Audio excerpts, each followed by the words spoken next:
If you think your major has nothing to do with sales, think again. Sales is not just about selling a product. It's about how you communicate, connect, and influence. It's something you can use in literally any career. In marketing, you're selling a brand. In communication, you're selling a message.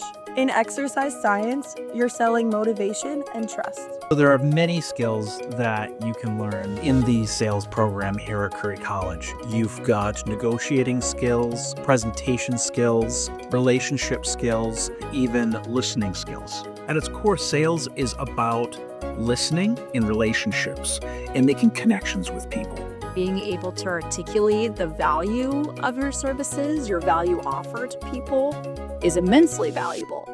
The sales program here at Curry College is a perfect addition to any major. Selling is all around us, and understanding even the psychology behind consumerism and how people operate and behave can be really valuable too. Having the skills that you learn in the sales program are going to help you jumpstart your career and make you much more successful when you get out into the marketplace and start your own venture.